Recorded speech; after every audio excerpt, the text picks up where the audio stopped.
Eze makes his Emirates debut as Arsenal destroy Leeds. Gyökeres gets a brace. Timber gets a brace. However, Saka and Odegaard did go off injured. But let's not fear, because for once, I can see depth in this Arsenal team, but we are not there yet. But let's get into this match reaction right now.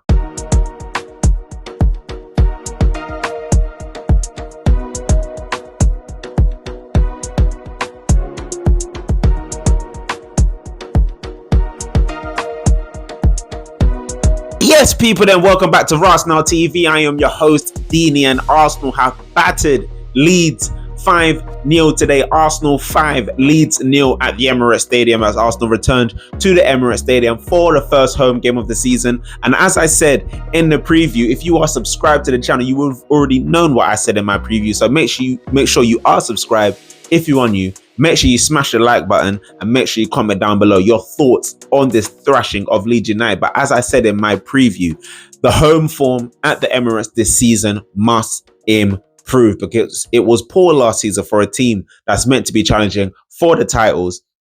Your home form has to be imperious. Your home pitch needs to be a fortress, and today it was a fortress. Arsenal battered Leeds 5-0. We're going to get into it right now. Actually, I don't even know where I'm starting. I'm literally watching Arteta's doing an interview right now, but I'm going to watch the interview afterwards. But let's just start with the first about 20 minutes of the game, I'd say, because I thought, and that's how it started, to be fair, I knew Leeds were going to be a bit tough. Daniel Farke did say in his press conference that he was going to come and play football. He wasn't going to come and be afraid of Arsenal. He wanted to attack us and obviously still be careful at the same time.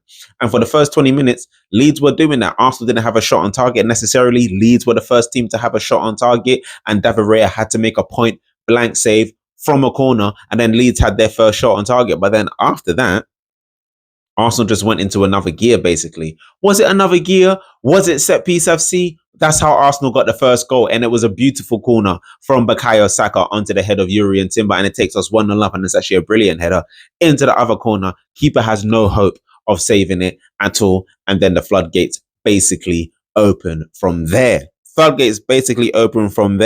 As who scored next? It was Bukayo Saka just before half-time, actually, because even though we went 1-0 up, there was a phase of passing from side to side, recycling the ball. There wasn't a lot of improvisation and just trying to really go for Leeds. Arsenal are really safe in the fact, yes, we can control the game, but sometimes I want to see just a bit more expression from the players like a Zubimendi, like a Martin Odegaard, in the areas of the pitch where you can express yourselves, where you find little pockets of space. And when we did find a pocket of space, and when Saka found that pocket of space, he blasted it into the top right-hand corner. So Arsenal go into halftime 2-0 up, but we do have to talk about Martin Odegaard and Bukayo Saka, because Odegaard goes off in the first half, which is what seemed to be initially, first of all, a shoulder injury, but it could be somewhere else where he may have felt something in his leg.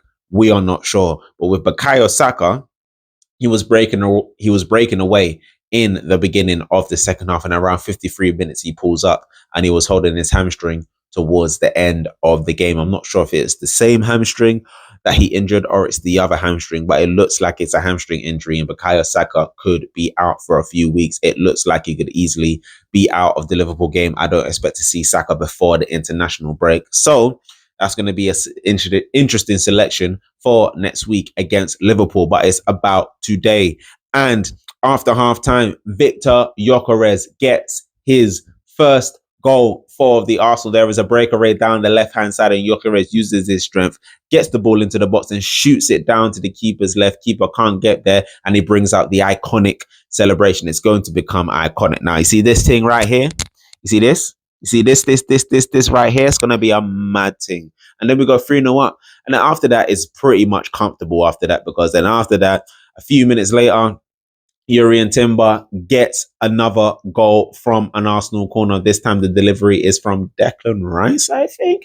I could be wrong. Also, before I forget to say, Saka's goal today, even though he went off injured, that was his 70th goal for Arsenal. That is absolutely insane. I didn't realize he scored so many goals already. Man's 30 away from scoring 100 goals for Arsenal. He'll join the 100 club within the next 2 seasons at least. He won't join it next season. This season, he'll probably join it the season after. Big congratulations to Bukayo Saka. And then Max Darman makes his appearance. Max Darman makes his debut for Arsenal and comes on for Nodi Madueke, who briefly on the right-hand side did show some promise.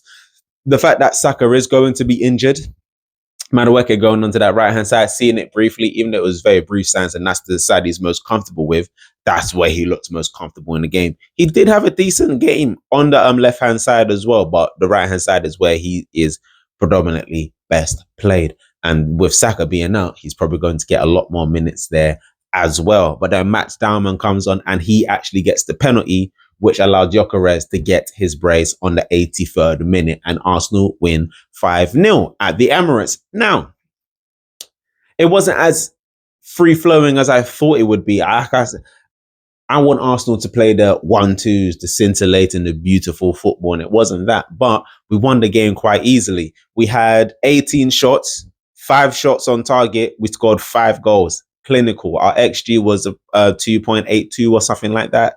We had 34 touches in the opposition box. Absolutely brilliant. We dominated the game, 68% possession. That is what you want to do against a promoted side. Dominate the game, show them the levels of the Premier League, and we actually sit at the top of the Premier League. I don't think I said that once last season at all. Arsenal actually sit at the top of the Premier League on 6 points. It's early days. Tottenham are actually second. The only reason why we're actually ahead of Tottenham in the Premier League right now is goal difference.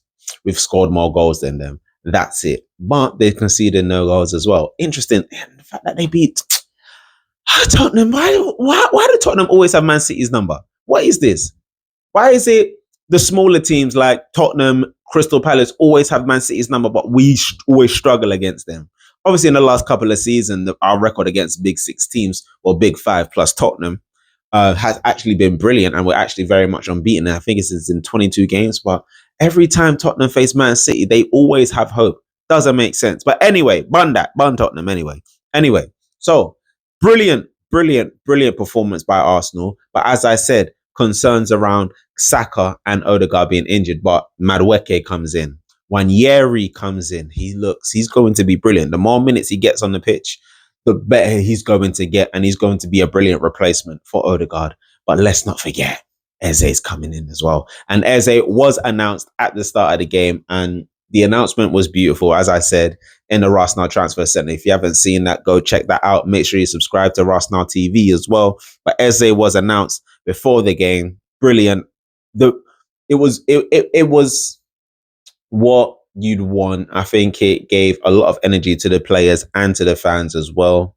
And it just lifted the stadium. So yeah, looking good. And if Nwaneri doesn't start in the 10 next week, Eze wearing the 10 will probably start against Liverpool. That's probably what's going to happen. So that's it.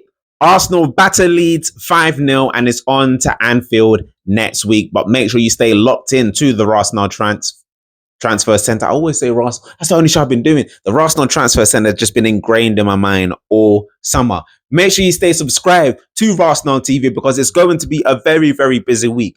Liverpool next week, Sunday. And the day after that, the transfer window ends on the 1st of September. Arsenal need a left winger and potentially we're looking at another striker. We'll see what happens on that front. But make sure you stay locked in because the player ratings video is coming out next. So make sure you stay locked in and subscribe so you don't miss that out. And you know what? There could be some surprises in that player ratings video. I did just record it and I don't know. Some of you lot may cuss me. You may not. I may be too harsh. I'm not. You got to work hard. You got to work hard for me to give you a high rating. You got to be special. You know what I'm saying? Let me know what you think. But anyway, love and guidance, people. Make sure you subscribe to RASenal TV. Make sure you smash a like on the video and we'll speak very, very soon. Love and guidance, people. Peace.